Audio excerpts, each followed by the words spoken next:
2028 wel. Dan zijn we verplicht.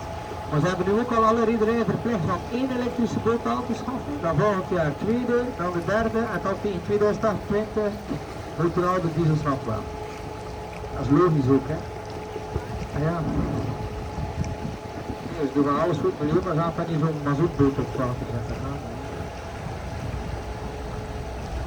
Want ze gaan ze natuurlijk eerst opvaren. Ja. Kijk dan. Eten ya. Kendileri yapıyorlar. O kadar değil. Çok güzel bir şey.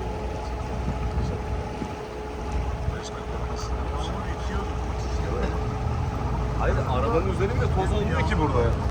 Onu konuştuk ya, arabanın üzerinde toz olmamış. Arabamız siyah. Ya Türkiye'de siyah arabaya binsen ertesi gün toz yok yani, en güzel. En güzel tarafı o. Ama yeni yerler böyle değil.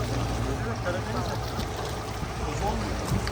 Vallahi bilmiyorum abi, Karadeniz'de İstanbul'da toz yağıyor bazen ya. Öyle bir şey de.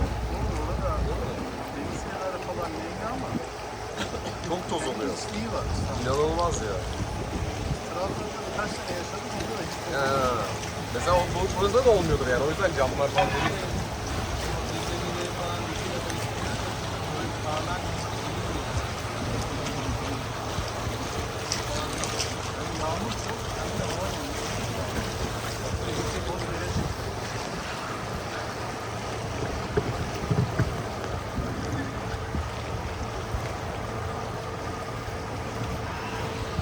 Je ne suis pas sûr si vous avez déjà remarqué, mais ici à Bruges, on a beaucoup de maisons avec des fenêtres qui ne sont pas vraiment des fenêtres. Hein. Et ça c'est parce que dans le temps, les gens doivent payer les taxes pour chaque fenêtre qui laisse passer de la lumière et du soleil. So on the left hand side, a nice example of houses with windows without windows.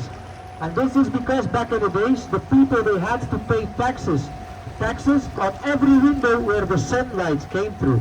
The people used to call this the daylight robbery. And it's a little gift from the French. So thank you very much, Mr. Napoleon Bonaparte, capitalista premier clase. Casas con ventanas sin ventanas, porque en los viejos tiempos tenía que pagar impuestos ya para pasar la luz del sol. ¿Comprenden? Very nice. Has anybody ever wondered where the McDonald's got the inspiration of their logo? You have to look over here on